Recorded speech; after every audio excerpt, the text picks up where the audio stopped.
औज़ुबिल्लाहि मिनश्शैतानिर्रजीम बिस्मिल्लाहिर्रहमानिर्रहीम। हकीम मोहम्मद रियाज अब्दुल्ला दुआ ने तू सब दोस्तों को सलाम अर्ज करदा जी। अस्सलामु अलैकुम वरहमतुल्लाहि वबरकातुहू। अज दा नुस्खा दोस्तों, इस तिले का नाम है जोरावर। जेड़े पहला महाराजे नवाबजादे अमीर तरीन लोग जेड़े सन रियासतां दे महाराजे, वो जिन्हां दियां चार चार शादियां होंदियां सन, वो तिले का इस्तेमाल करते सन।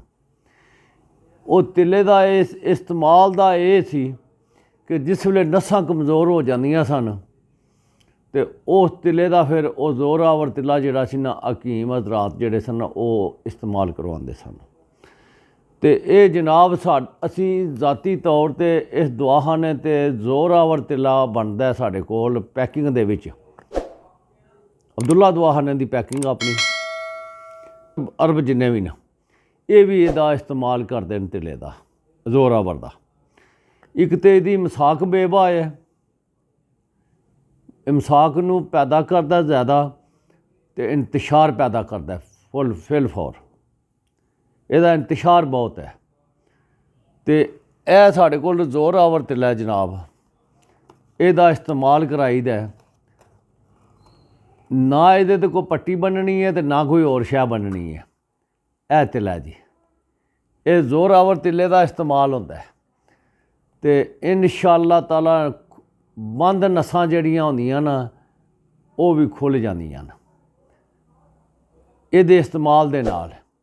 ये नहीं कि बार बार इस्तेमाल करना। एक जी है ना, एक ड्राप एक शीशी जी है वो मुकम्मल तौर पर वो इस्तेमाल करनी है।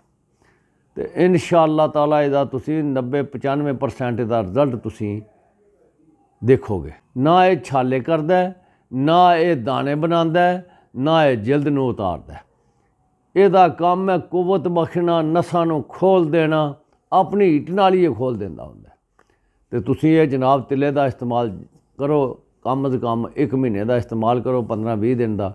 इंशाअल्लाह ताला तिला इस्तेमाल दे करन दे नाल तुहानूं ये पता लगेगा जवानी मुड़ मुंडू आ गई है। खुदा हाफ़िज़ जी। अस्सलामु अलैकुम वरहमतुल्लाहि वबरकातुहू। Subscribe now and press the bell icon. Never miss an update.